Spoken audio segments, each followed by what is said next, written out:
Everyone thought he was a loser weeb, but he bags a Russian baddie with his Russian-speaking skills, shocking everyone.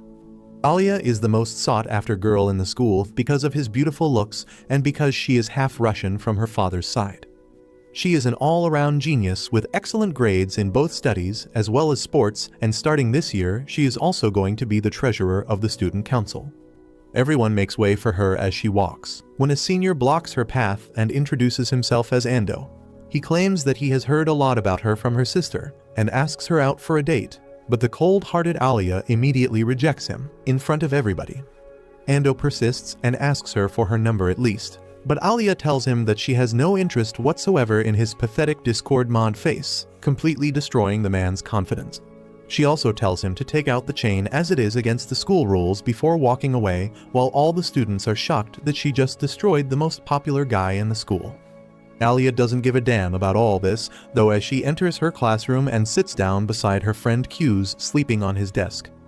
She kicks the chair, waking him up as she glares at him, asking whether his pathetic ass was watching anime all night again. He tells her that anime is an art form of the gods, and she shouldn't disrespect it as it has helped several guys escape loneliness, and tells her that he had a fight on Twitter with a neckbeard about whether lolis are legal or not. She doesn't understand his yapping and turns away, but when he starts yawning, she ends up saying something in Russian, which embarrasses her. She claims that it was nothing, after which Q starts looking for his chemistry book, realizing that he forgot to bring it. Alia agrees to share her book, so he attaches their table and the class starts. In the middle, he starts sleeping again while the teacher was asking questions, so Alia jabs him with a pen, making him jump up in pain. The teacher asks whether he knows the answer, and he is forced to stand up not even knowing what the question is. He looks towards Alia, who points out towards the word copper, and he immediately blurts it out. But it's the wrong answer, after which Alia stands up and tells them the right answer. They sit down and Q's asks why she is making fun of him, but she claims that he should be aware that people can lie. He screams at her for being a bad friend, but she replies with something Russian, which she claims meant stupid. Q's, however, is not satisfied, and he repeats the phrase in his mind only to realize that she called him cute, as she doesn't know that he can understand a little bit of Russian. When he was a kid, there was a Russian girl that moved in his neighborhood, so he ended up picking up phrases from her. Unbeknownst to Alia, Q's can basically understand everything she says, but knows that if he calls her out, she will die of embarrassment. A little while later, the class gets over and Q's immediately takes out his phone. Alia tells him it's not allowed, but Q's claims that it's an emergency as he has the chance to get a gift in Genshin. He looks at it before screaming happily that he got the moon goddess, after which Alia grabs his phone and looks at it to find a silver-haired woman in the game. She hands it back to him while he simps over the goddess like a total weirdo. Alia seems to be hurt as she mumbles in Russian that even she has silver hair, but when Q's asked what she said, she claims that she called him a try-hard gamer. He tells her that she is wrong as he only plays free-to-play characters, unlike true sweaty tryhards who use pay to win characters to play the game. Alia simply tells him that he will die alone if he stays a shut-in like this before moving away. During the lunch break, Q sits with his friends at a table. The bald creep with no bitches is named Maru, while the blondie is called Kyo. Maru keeps yapping about how he has never smelled a girl and will probably die alone, when suddenly they spot Alia and her group of girls in the canteen as they try and look for seats. Kyo admires the beauty of the Russian sisters, while Maru gossips about how he heard that Masha is dating someone as she keeps turning down any guy that asks her out. Q's tells Maru that he wouldn't have a chance even if he was the last guy left, while the baldy tells him to shut up and accuses him of being very dickish just because Alia talks to him. Q's turns to look at her, then tells Maru that she mostly snaps at him angrily, but Maru is a degenerate who would let girls step on him, so he doesn't mind being verbally berated. He claims that if he had a chance, he would have gone for Suo because she seems to be the most approachable, but Kyo brings him to reality, claiming that she is still out of league and has rejected even more guys than Alia or Masha. Q's turns around to see Alia and Suo walking their way when his eyes meet with Suo, who smiles at him and asks whether she can sit here. He agrees and Suo immediately takes her seat beside him while Alia sits across the table looking a bit grumpy and disappointed. Suo starts talking to Q's about their similar ramen choices and how they both think that the ramen should be made spicier, while Alia looks at her omelet and starts fuming. She asks Q's whether he and Suo know each other, and Suo replies that they have known each other since childhood as they went to preschool together and have been friends ever since. Q's asks Suo whether she is friends with Alia, but she claims that not yet, but hopefully they will become friends soon, while Alia looks down and claims that she wouldn't mind. Soon the two third-wheelers move away from the table, while Maru tells Q's to get the dub with these two and leaves. Immediately Suo shifts towards Q's, annoying Alia as she starts asking Q's whether he wants to join the council as she has offered him a position. Q's refuses, claiming that he has no interest whatsoever, but Suo persists, claiming that he will be a good fit with herself and Alia. Moreover, he also has experience being the vice president during middle school. This surprises Alia, but Q's claims that during that time, he was the VP while Suo was he president, but it was only because each president had to have a mate with them who can become the VP. Sup turns towards Alia and tells her that despite how he looks, he still knows how to get work done, but Alia seems annoyed as she drinks her cola, claiming in Russian that she already knew that and doesn't need her ugly ass to tell her. After lunch was over, Suo bids goodbye, leaving Alia and Q's alone, and Alia immediately asks whether they are close.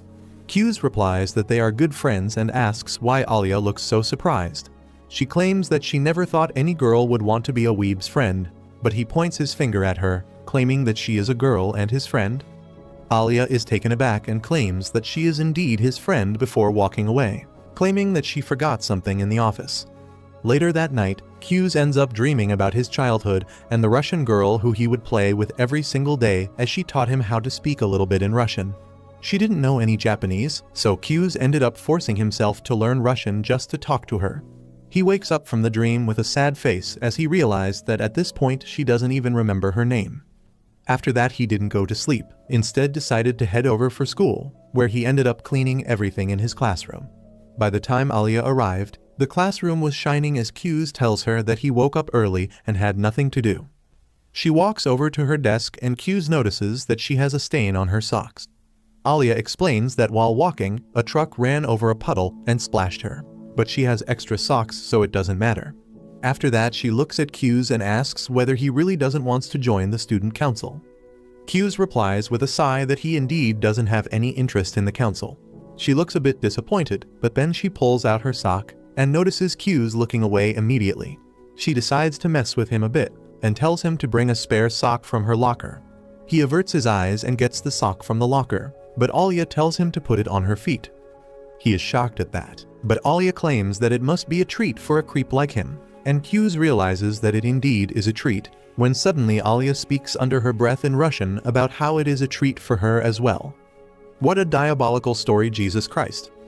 Q's starts psychoanalyzing her behavior and thinks whether she is a perfectionist who is using Russian with him to feel a little free or just some kind of exhibitionist.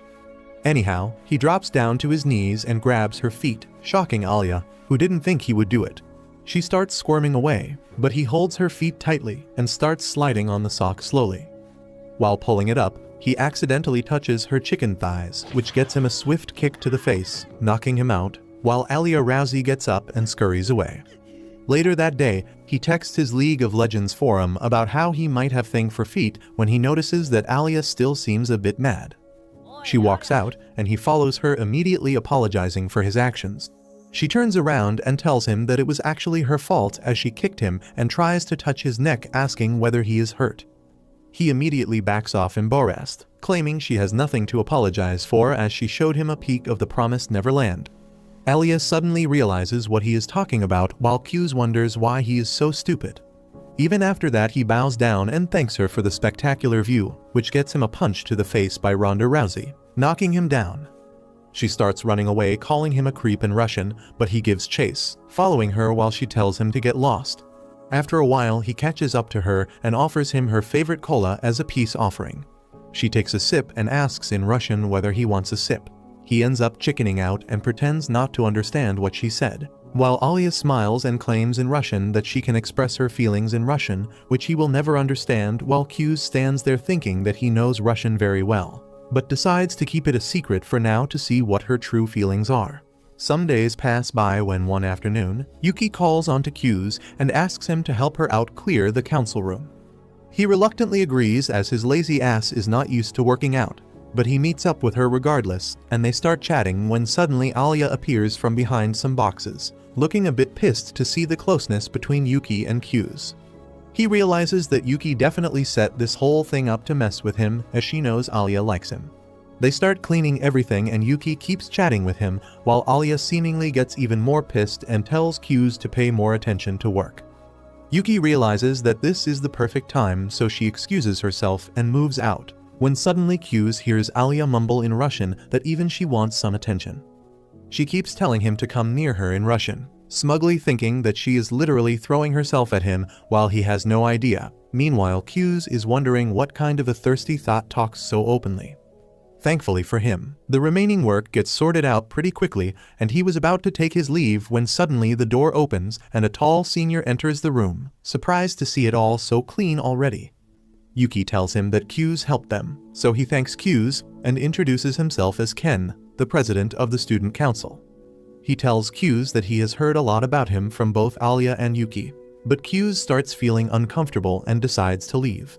Ken stops him, claiming that he helped them after school so he will buy him dinner tonight. Q's politely refuses the offer, claiming that he was just helping some friends. Before he can leave though, Yuki jumps in the conversation and tells him that he should accept the gift as he will have to cook for himself at home anyways. Ken ends up making the decision for them and also invites both Yuki and Alia to join them for dinner. Later that evening, they all go down to a diner and sit down, while Ken again thanks Q's for helping them with the council work. Yuki tells him that Q's is pretty good at physical work as he gets it done pretty quickly. Moreover, he is an expert negotiator as well. Ken immediately recognizes his talent and offers him a position in the student council. Q's again politely refuses, claiming that he is done with student council work forever, as he didn't really enjoy it during middle school. Ken agrees that it is definitely a lot of work, but tells him that it has its own benefits as well. He tells Q's that being in a student council means that he has an automatic recommendation to join the best colleges in the country. But even after this, Q's shows no interest as he simply wants to watch anime and enjoy life. Unfortunately for him, Yuki wouldn't stop riding him and tells him that they can run for the next council president once again just like they did in middle school. Q's refuses this time more firmly, while Ken tells him that Yuki is going to have tough competition as Alia is also going to run for the council president. Q's had no idea about it, and he looks at her for confirmation. Alia tells him that she is indeed going to run against Yuki next year during the elections, but before they could talk any further, their food arrives. After the dinner, they all part ways as Ken head on the other direction alongside Yuki, leaving Q's to drop Alia back home. On the way back, Q's asks Alia whether she is actually going to run against Yuki, but she doesn't seem to be very eager to talk about it, and tells him that she will go on her own from here. Q's bids her goodbye and heads back home, only to find Yuki sprawled on the couch, reading a romantic novel. It turns out that Yuki is actually Q's real sister, but because she wants to be his wingman, she is pretending to be his love interest to make Alia jealous and want him more. He tells her that he doesn't need her help and heads back to sleep. The next morning, he gets woken up by his annoying sister once again, who jumps on top of his bed and tells him to get up even though it's a Sunday. This annoying brat then drags Q's all the way to a mall to have some good breakfast, but she starts forcing him to watch a movie with him. He refuses, and they head out to a nearby clothing store where he notices that Yuki's behavior is changed, and he asks what's up with that. She tells him that she noticed Alia tailing them, so she is going to stop behaving like his sister. He wonders what he should do right now, but before he could even say anything, Yuki ends up moving towards Alia and greets her warmly. Alia gets pretty embarrassed, but pretends that she just came here to shop some clothes and they met by coincidence. The bratty sis asks Alia whether she has had lunch yet, as they were just going to a restaurant, and invites Alia to join them. She then asks whether Alia likes spicy food, but poor Alia has only had mildly spicy curry and claims that she is fine with spices. Yuki tells her that they are going to a ramen place that serves pretty spicy food and invites her to join. Q's decides to come clean and tells Alia that the ramen is not just normal spicy. In fact, this restaurant makes ramen insanely spicy enough to make lava come out anyone's ass. Alia feels like Q's is trying to push her away to be alone with Yuki, so she decides to join them regardless. They head out to the ramen place, which scares the daylights out of Alia, who has never seen such a demonic-looking restaurant before. Q's tells Alia that she is making a mistake, but Alia is determined and goes in with them. Soon they order a bowl of ramen each, while Alia notices that Yuki is wearing quite boyish clothes today. Yuki decides to use this as an advantage, and tells Alia that this morning she was in bed with Q's, so she decided to borrow one of his shirts for the day. Q's ends up spitting out the water he was drinking while Alia looks at him darkly. He tries to explain himself, claiming that she just ended up jumping on his bed while he was sleeping, but Alia doesn't buy it even for a second. Thankfully, the ramen bowl arrives just in the nick of time, which shocks Alia completely as she has never seen something as red and hot as this bowl. Yuki and Q's seem pretty fine with it as Yuki tells them all to dig in before the noodles get soggy. Alia decides that she can't be left behind, so she immediately takes out the chopsticks and cools the noodles down a little bit before gulping them down. Immediately the spice hits her, but she pretends to be completely fine. Q's and Yuki also start eating and don't find the spice too much as they are used to it. But Q's ends up hearing Alia mumbling in Russian about how insanely hot it is, and he gets worried, so he asks her not to eat it, as they can get something else for her. Alia tells him that she likes the heat a lot, while Q's can literally see her tearing up and asking for help in Russian. Before he can say anything again, Yuki asks Alia about what she thinks of this dish, and when Alia says that she likes it, Yuki messes with her even more and gives her hot sauce to add in her ramen to make it taste even hotter.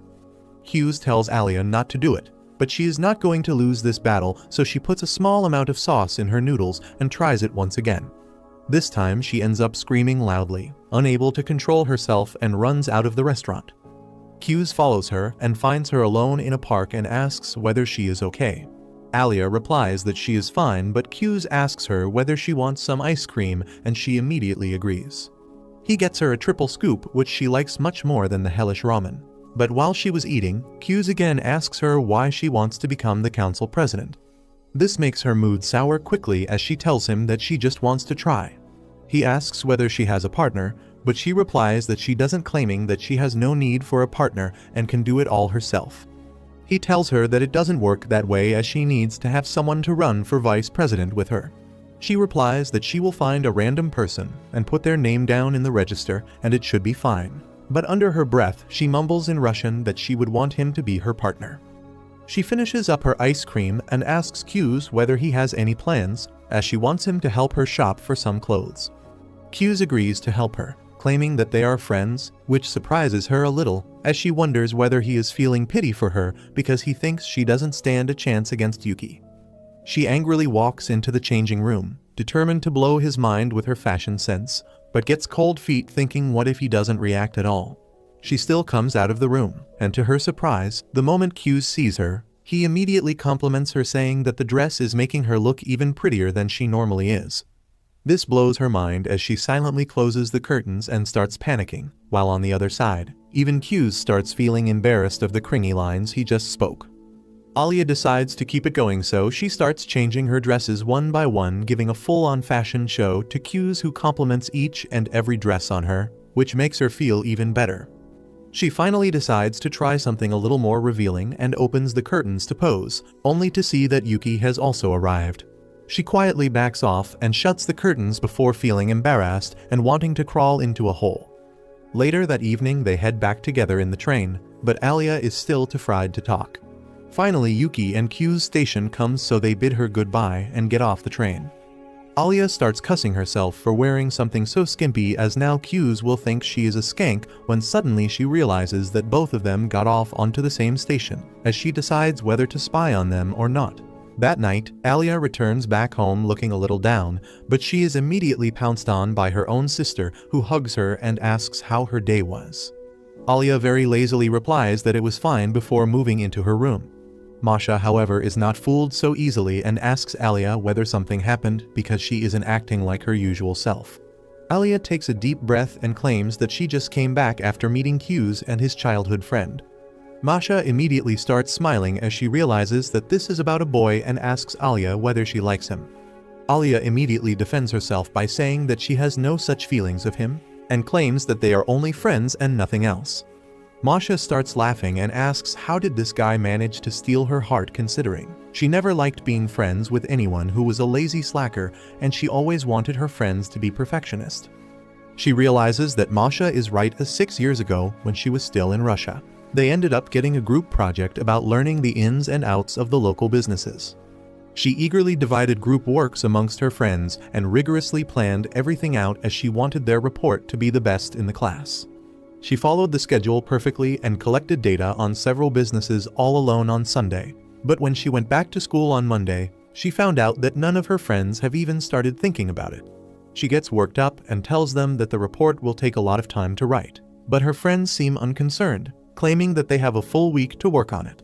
Suddenly, the blondie notices her work notebook and picks it up, claiming that Alia has literally written a whole essay already. They tell her to chill out as this is just a school assignment, but Alia is one of those perfectionists who got no chill, so she tells them to take this seriously. This results in her getting into a major argument with the blondie who tells her to do it all alone if she wants to be such a perfectionist and leaves. Later that evening, Alia stays over late and keeps writing the report and continues to do so every single day till finally the results of the reports is unveiled. A different group ends up winning because their report was more cohesive, while Alia holds back her tears clutching her group work that she did all alone. That day, while walking back home with tears glistening on her cheeks, she decides that from now on she will never depend on anybody because they will always disappoint her no matter what.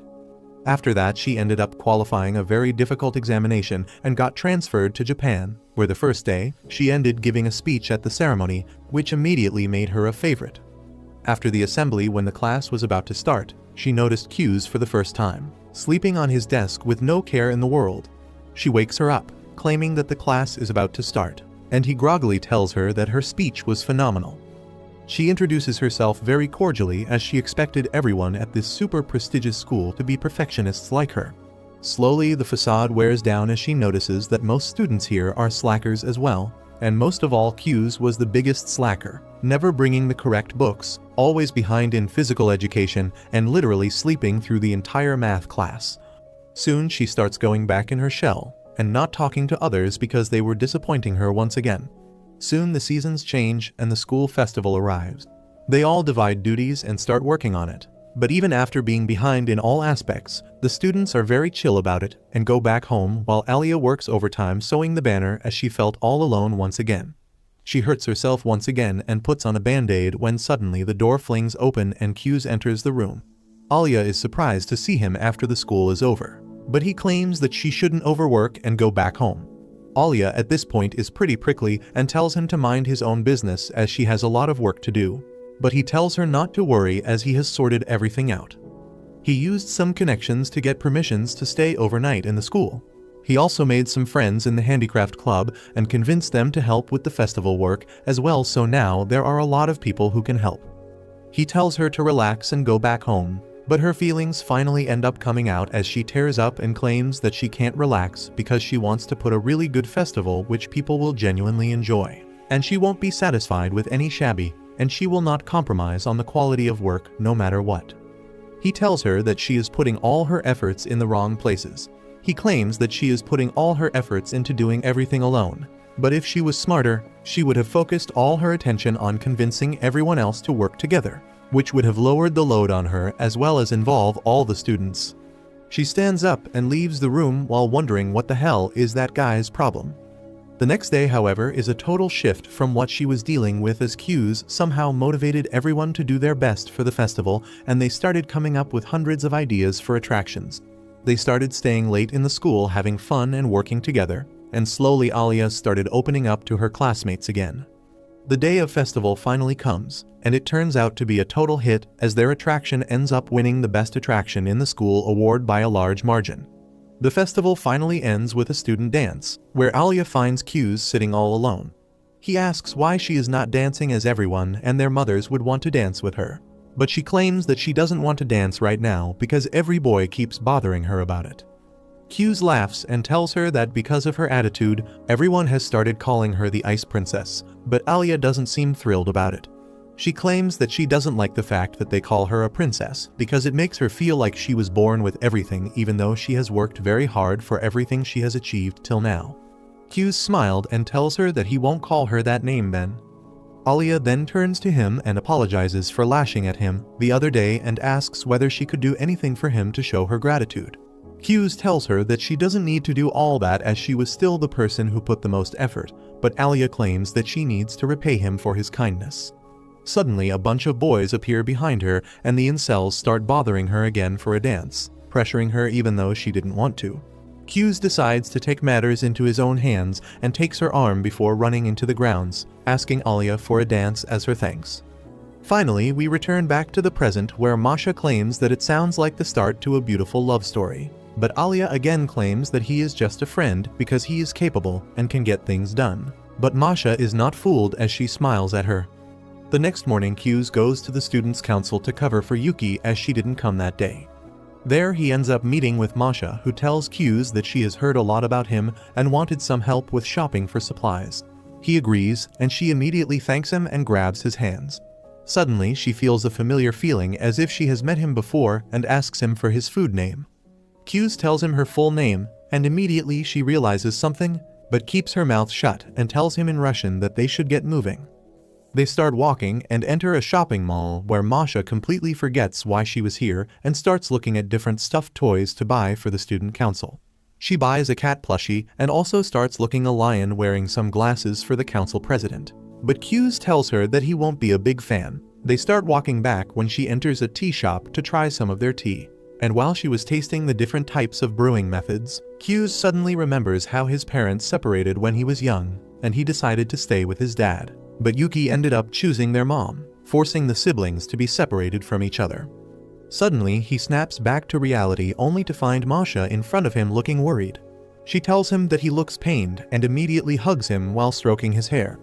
This completely shocks him as he feels a wave of nostalgia come over him as he wonders why this feels so familiar and relaxing. His session quickly gets over though because he gets burned by the hot teacup while still wondering why Masha's touch reminds him of his childhood. Later that day, they walk back over to the student council room where the president immediately notices the huge toy in Masha's arms. He tells her that student council shouldn't be a place to put soft toys, but Masha doesn't seem to care about it and keeps telling him that she wanted to get him a lion. The president walks up to the shopping bags, scared what else did Masha buy, but thankfully the remaining things were ordinary school supplies, which brings him some relief. He thanks Q's for helping them buy the supplies as he doesn't trust Masha to shop alone. And Q's can totally understand it as he knows Masha would have made the council room a total theme park if left alone. The president again tells Q's that he should reconsider his decision to join the student council as they need capable people like him. And Masha seems to be in agreement, as she claims that he should at least join them on paper. Q's asks why are they so hell-bent on making him join the council, and the president replies that he thinks Q's has a special talent with sorting things out, which is very important for a student council. He claims that Q's was an excellent vice president during his junior school, and Q's replies that while working on that position, he realized that there were no real ambitions or goals of his that he would be able to achieve if he continued being at that position, so it doesn't make sense for him. The president tells him that goals don't need to be 100% aligned with the goal of working at full efficiency. He claims that he joined the student council not because he wanted to transform the school for the better, but because he wanted to win the heart of the girl he liked. He whips out his phone and shows Q's the picture of a fat incel, looking very insecure. At first Q's doesn't identify the fatty, but Ken claims that it is none other than him 2 years ago. Q's is shocked at the incredible glow-up transformation, while Ken tells him that 2 years ago, he was a loser with bad grades and no talent in any sports. But then he fell in love with a beautiful girl named Sarah, the vice president, but she was way too out of his league, so he decided to better himself in order to become a viable match as a boyfriend for a girl like Sarah. Becoming the council president was just a step in achieving that dream, so his reasoning to join the council was very selfish. Masha joins in the conversation and tells Q's that even she joined just because she was friends with Sasha and wanted to talk to her more, claiming that everyone who joins the council has their own selfish reasons, and that's completely fine. This seems to change Q's mind a little while Ken tells him that it's perfectly fine for him to join the council, even if his sole goal is to help someone become the president. Q's looks at a smiling Ken and asks him for some time to think upon it. He then realizes that Alia hasn't arrived yet, but Ken tells him that she probably will get late today as she has gone out to mediate a fight between the soccer and the baseball team, as both want to use the field. Q's immediately leaves the council room as he wonders whether he should check upon Alia to make sure she is doing fine. Meanwhile, Alia is not doing very fine as both the soccer and the baseball teams are at each other's throats as they hurl insult at each other like a Call of Duty lobby, when Alia tells them to talk politely. Alia tries to ask one of them to use a smaller field by the river, but none of the teams are willing to go there as they both start arguing again, while ignoring poor Alia's voice. She realizes that she always decided to work alone, and because of that she has no idea how to deal with people and make them listen to her. Tears start rolling down her cheeks as she wonders whether she is fit to be in the student council. Meanwhile, Q's reaches the area and overhears the heated discussion while Alia failed to mediate them. Q's decides that it is good experience for her and was about to leave, when he hears her call out for help in Russian, which only he understood. He decides to intervene in the middle and introduces himself to them as the student council member in charge of the general affairs. Alia seems surprised, but relieved to see him as he quickly takes control of the situation and claims that because the baseball team has fewer members, they will move to the smaller Riverside field, but in return, the soccer team members will help the baseball team move all their equipment.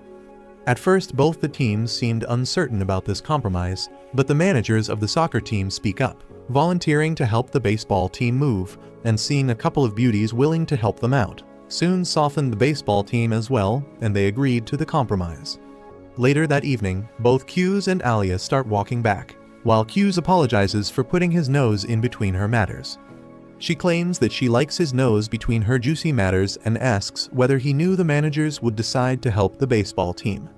Q's smiles and claims that the captain of the baseball team is currently dating the manager of the football team, and that's why he wasn't saying too much, as he wanted to help his girlfriend. Meanwhile, the manager was confused what to do, since she knew soccer team's demands were too much.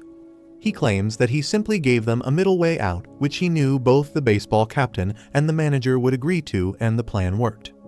Alia looks at him impressed that he thought and noticed these many things when they run into Ken, who asks whether everything got sorted out.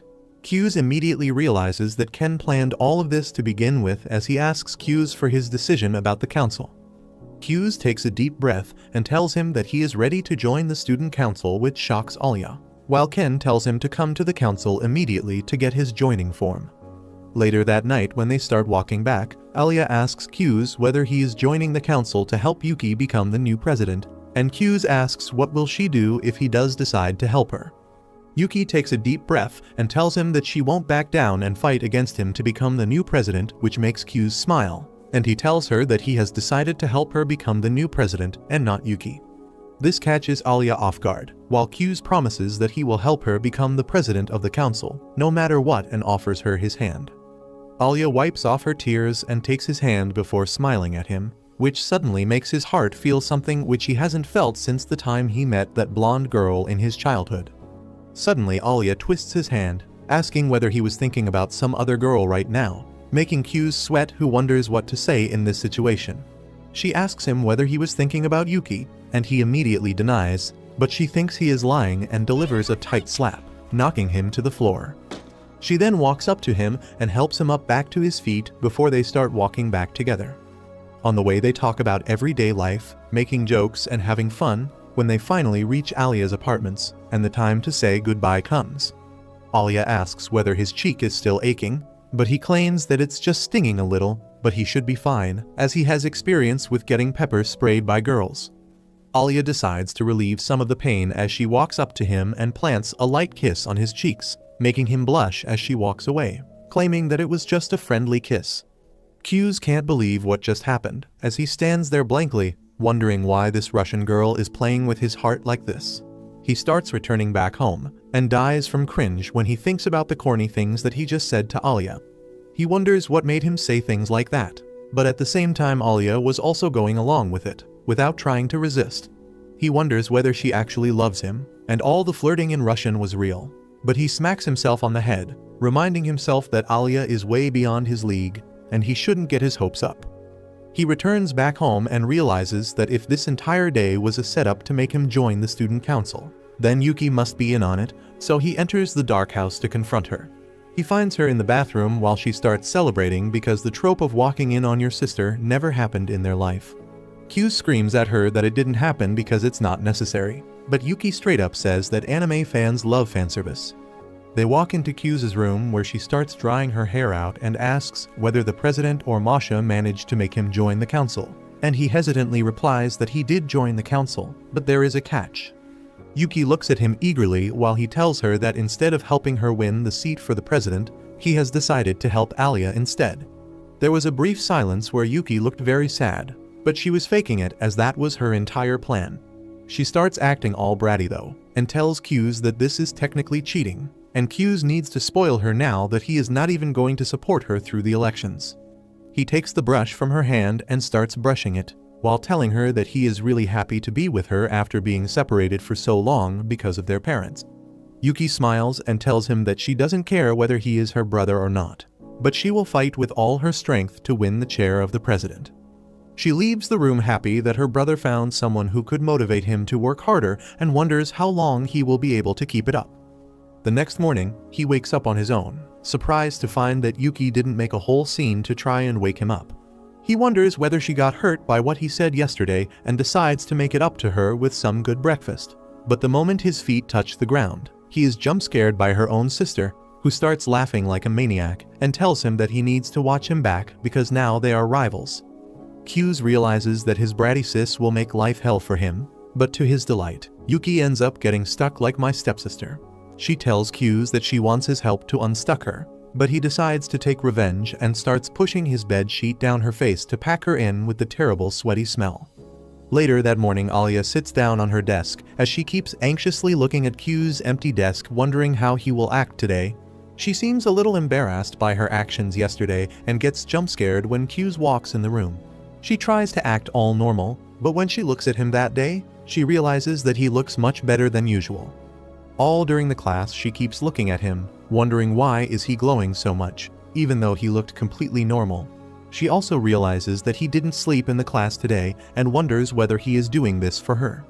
Later during a volleyball game, she seems completely distracted when the balls fly over to her, but she quickly snaps into action and hits the ball hard into the opponent's court, scoring a point. She immediately looks over to the guys' team where Q's gets hit from behind with the ball and gets knocked out cold. A little while later, he steps out of the gym to get some fresh air as he rubs his head, when Alia walks after him and asks whether he is feeling fine. She checks his head for a fever before fixing her hair, and all this while Q's is shocked to see that she looks even more pretty than usual. He immediately looks away and goes over to drink some water, but this thirsty-ass man still keeps looking at Alia drinking water. He immediately puts his head in the water, feeling really happy about himself when Masha walks up to them and asks whether Q's is okay as she heard he got hit. Q's is immensely pleased with himself for bagging the most beautiful girl in the school and starts looking at the clouds when Masha tells him to bend down and starts drying his hair out. After going through literal heaven, he thanks her and claims that he now knows how a dog feels. Soon Alia tells Masha that she should go back to her class as Q's and her are going to go as well. She starts dragging Q's away to a secluded spot where Q's wonders whether he is going to get scolded for touching another girl, but instead she starts asking whether he can still feel pain in his head and suggests him to put an ice pack on it to prevent swelling. He is surprised that she is being so nice today and wonders whether they have already entered the honeymoon phase and will be acting all lovey-dovey. He tries to touch his head, but he backs off, claiming that she isn't being herself today. Alia starts blushing and claims that Q's was looking different today and she was worried if anything was wrong. Q's tells her that apart from not having breakfast, everything was the same today. Hearing this, Alia realizes that this massive jerk didn't try to better himself for her, but was simply too hungry to sleep in the class. She calls him out for it, but he claims that he simply didn't sleep in the class as he slept very nicely last night. This humiliates her even more as she realizes that all night long she was unable to sleep. This idiot was having the best sleep of his night. She immediately walks away in anger, muttering to herself that she can never actually fall in love with a stupid person like Q's, while he felt much better now that Alia was back to her original self. Later that day, after the bell rang, Q's happily gets up from his seat and asks Alia whether they can go to the council room together. She gets up without saying a word and starts walking, as if annoyed at him, but Q's knows that she is just at Sundir and nothing else. On the way to the council room, they spot the boys from both the baseball and the soccer team apologize to someone in the council room before running away scared. Q's wonders what that was all about and enters the room only to find a purple-haired tomboy with a bamboo stick in her hand, making her look even more threatening. Q's immediately tries to shut the door again, but the girl blocks it with her hand and opens it up back again before apologizing to them and introducing herself as Sarah, the secretary of this council and the president's girlfriend.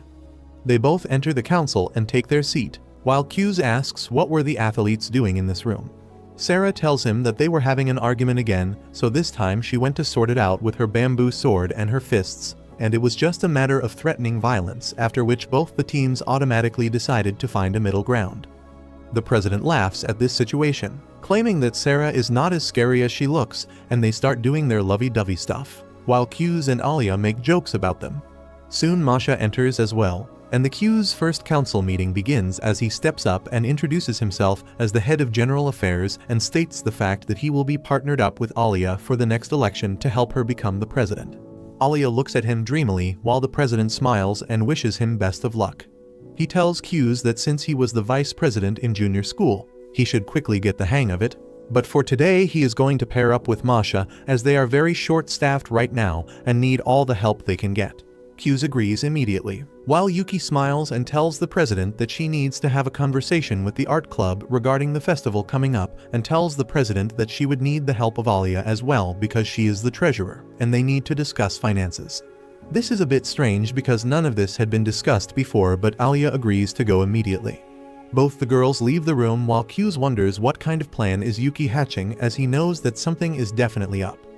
His suspicions turn out to be true when Yuki takes Alia to a separate room with no one in Sigjit, where Alia decides to diffuse the tension and apologizes to her for stealing Q's as her own partner for the next elections.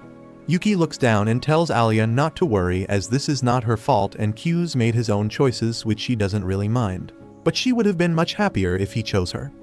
Alia looks at her and builds up her courage before asking Yuki what does she feel about Q's. To her absolute surprise, Yuki straight up tells Alia that she loves Q's more than anything else in this world, including her own mom and dad. Alia is still shocked when Yuki springs up the same question to her and asks whether she likes Q's as well. Alia immediately starts blushing and looks down before replying that Q's is just a friend for her. Yuki decides to press her even more and asks whether she is in love with her or not. Alia finds herself at a loss of words once again, while Yuki pushes her against the wall, claiming that she has already told her that she loves Q's, and now it's Alia's turn to make things clear. Alia struggles for a bit, before replying that even though she doesn't know whether she loves him, she will never have Yuki have him. Yuki smiles cheekily and tells her that this is enough conversation for today as they need to work as well, and leaves the room, while Alia wonders what the hell just happened. Meanwhile, back in the council room, Masha and Q's where they spend their time cross-checking documents and making corrections wherever needed. Q's realizes that Masha is really good at her job when his eyes wander off towards Chisa, who doesn't have enough brain cells to even take out a book properly, as she falls to the ground with all the books.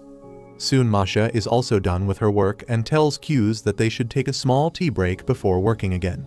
She immediately gets up and heads over to get some black tea, while Q's asks her whether Russians drink black tea in the summers.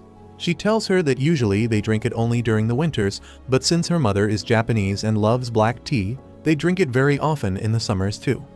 This makes Q's think about how the girl he liked when he was young also had a mother that loved black tea. When Masha breaks his thoughts and asks whether he knows a lot about Russians, he lies and claims that he has only watched a couple of movies and that's it, while in fact he studied really hard to learn as much as possible about the Russian culture.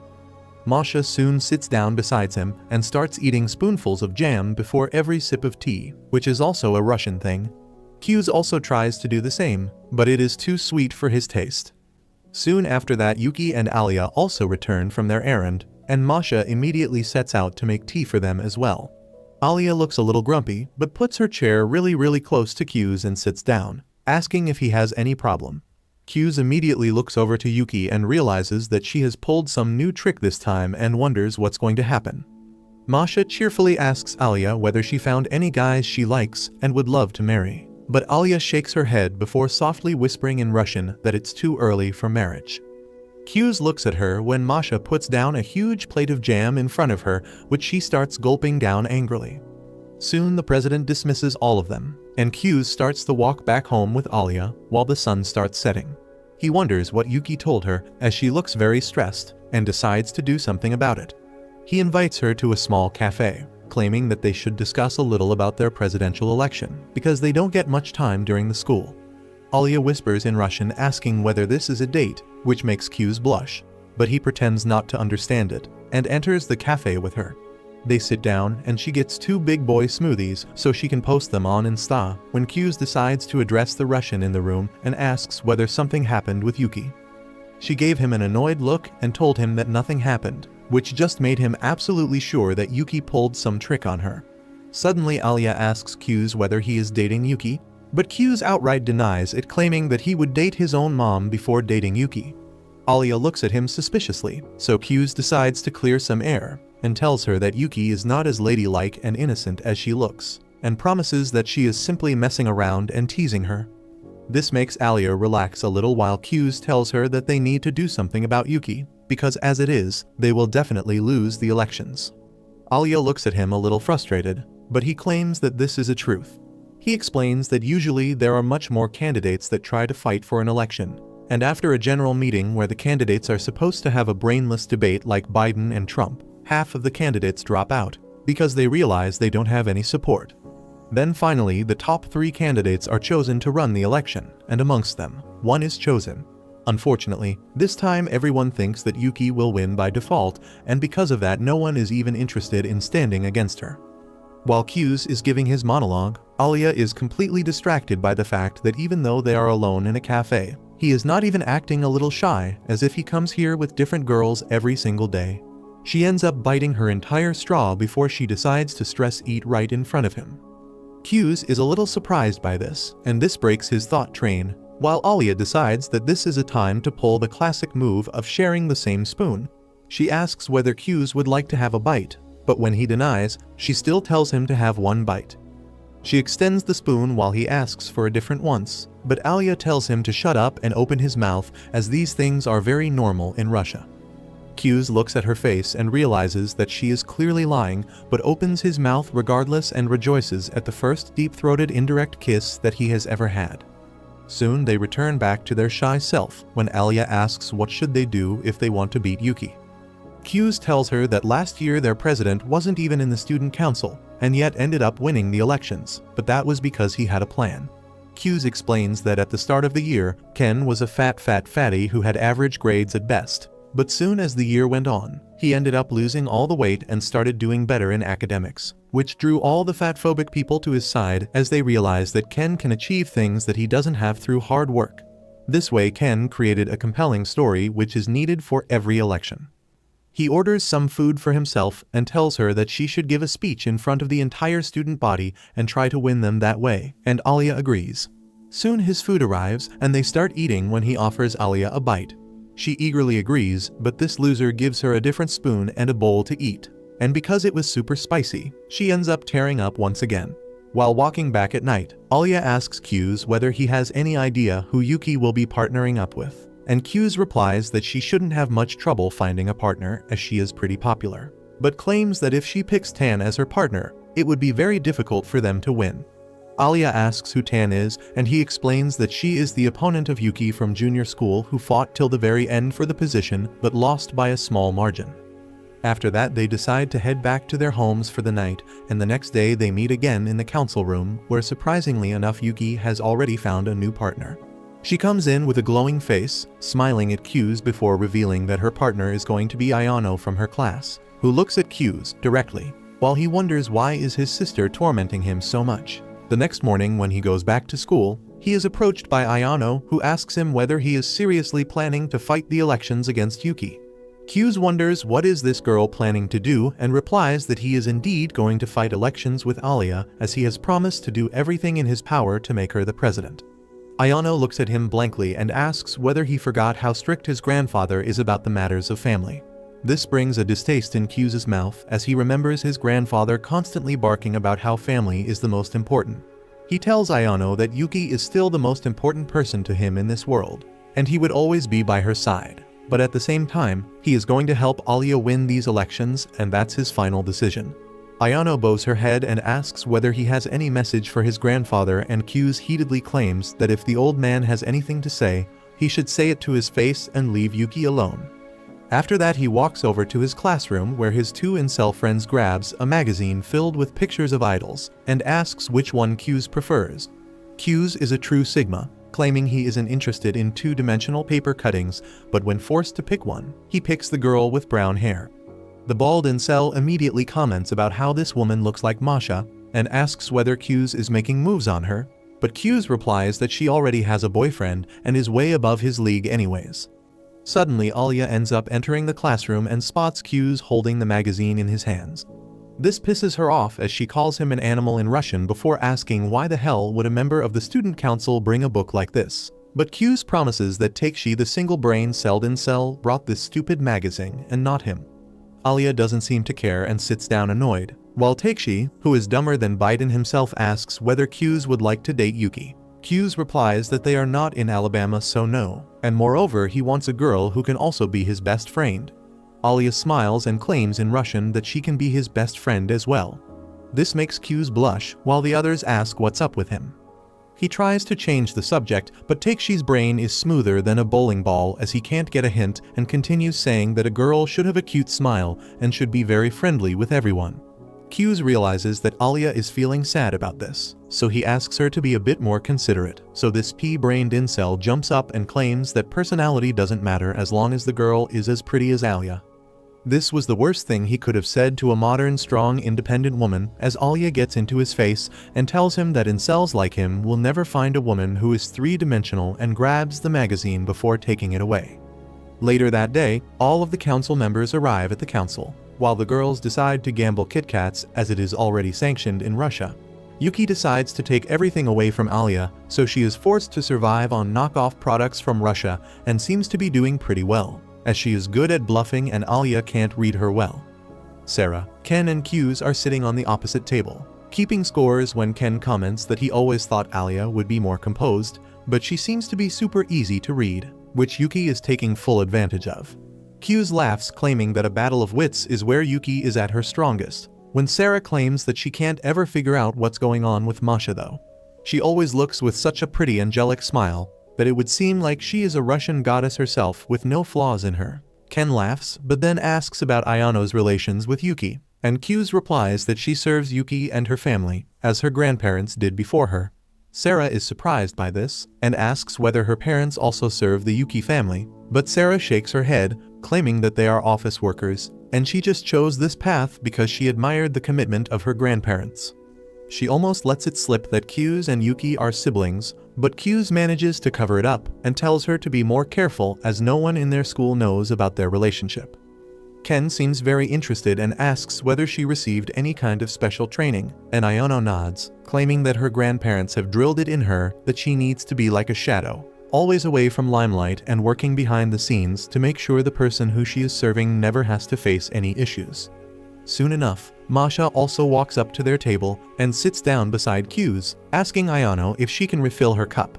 She tells everyone that Alia ended up sending her away as she wanted to play on her own. They all look at both Yuki and Alia completely engrossed in her game, when Q's claims that Alia seems to be enjoying herself. The others can't really see this, as she seems super stressed about the game. Soon the bottle of juice that they were sharing runs out, so Q's and Masha decide to head out for a drink run and ask everyone for their preferred drink. Literally every single person in the room mentioned a different drink, but Q's ends up remembering all of them exactly after one listen, which surprises everyone as he simply walks outside. While walking with Masha as the sun was setting, she thanks him for standing in the elections with Alia as it means a lot to her. Q's replies that she doesn't have to thank him for something like that, but Masha claims that this is very special, as Alia never lets anyone help her as she hates depending on others, but surprisingly she is willing to get help this time. Q's straight up asks whether she intentionally acts like a stupid thought around Alia. This takes Masha by surprise, but she smiles, claiming that she doesn't want to compete against her own sister, as she knows Alia is a super hard worker. This makes Q's think about his own overachieving sister, who looks so elegant at school, and wonders whether she pretends to be a total nerd at home, but comes to the decision that the person at home is the actual Yuki and not what she becomes in the school. Masha asks Q's why does he pretend to be a lazy person when he himself is super responsible. This catches him off guard, but he smiles and claims that he wants to live his life without disappointing anyone. So he tries to act lazy so no one depends on him ever. Masha smiles warmly and pats him on the head, telling him that he is doing a great job, while Q's feels like her dog, but kind of likes it as well. The next morning, Alia gets stream sniped by Tan, the old rival of Yuki, who stops her in the middle of the school and asks why the hell did she stoop so low that she pulled Yuki's partner to join her team instead.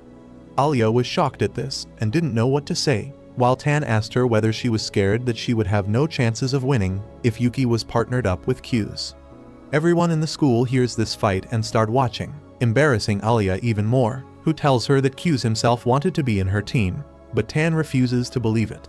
Thankfully, Q's arrives at the right moment and tells Tan to back off as he indeed chose to run with Alia, and Yuki knows of this and doesn't mind it either. He tells Tan to apologize to Alia, but she walks to him straight up and challenges Q's into a presidential debate. She claims that people like Q's shouldn't have a place in the student council, let alone the elections, but Alia intervenes, telling her to back off, as if she wants to debate him, she will have to go through her. Tan turns out to be a total savage, and tells Alia that she is simply a puppet who gets good grades but has no social or life skills, so she will just get herself embarrassed, but claims that it might be better for the entire school to get rid of the eye candy from the presidential election, so she challenges both of them to a presidential debate at once. The next morning, both Q's and Alia head over to the council president, revealing their encounter with Tan, which confuses the president. He claims that Tan is a respected student and very smart as well, which means that it wouldn't be very easy to win against her in these debates. Alia doesn't seem to be bothered by it, but Q's mentions that they don't really have anything to gain from it, since Tan is not even in the presidential race, but Alia claims that it would still give her an opportunity to show her skills and ideology against Tan in front of the student body, which might win her some more support. Later that day, both Q's and Alia go over their game plan, while Q's tests her by listening to her answers against Tan's accusations till he is satisfied with her preparation. Before they were about to leave, Alia asks whether Tan doesn't like Q's, but he looks off into distance, replying that he thinks that both of them respect each other equally, and they don't have any bad blood. In fact, she was a very good friend of Q's during middle school. This surprises Alia a little, who asks why would Tan turn against Q's this way, and he replies that Tan probably thinks that he is simply trying to bring chaos in the elections. In Tan's eyes, Q's is leaving Yuki when she is at her strongest to support a different candidate for absolutely no reason than to spark some hurdles in her way and make things more interesting, which Tan doesn't like. The next morning, they both walk down to the auditorium, when they are approached by a Gen Z girl named Mia, who is basically Tan's friend. She seems to know Q's already and tells them to relax a bit before walking ahead. Alia doesn't really like the way she carries herself, but Q's claims that she is very popular among the students, so her words carry a lot of weight. Alia realizes that a person with connections can definitely be a threat, but Q's tells her not to worry about that and focus on the debate first. The auditorium soon starts getting filled up by students from every class gossiping about the elections. Alia slowly starts getting nervous at the sight of so many students who are probably talking about how she is not worthy of this position. She starts spiraling very quickly, thinking about how she has never made a meaningful connection with anyone before, but Q's snaps her out of it and tells her to calm down, as her enemy today is not Tan, but the perfect vision of herself that she wants to become. He tells her to Netflix and chill for a while, as if anything goes wrong, he will handle it. This calms her down a bit, and soon they all take their positions as the debate starts. Ken introduces both sides and asks the opposition about their view, and Tan quickly moves up to the podium, and instead of aiming for Alia, she decides to aim for Q's. She explains that the current members of the student council are solely picked out by the president and the vice president, which means that there is a lot of place for corruption, nepotism, and favoritism.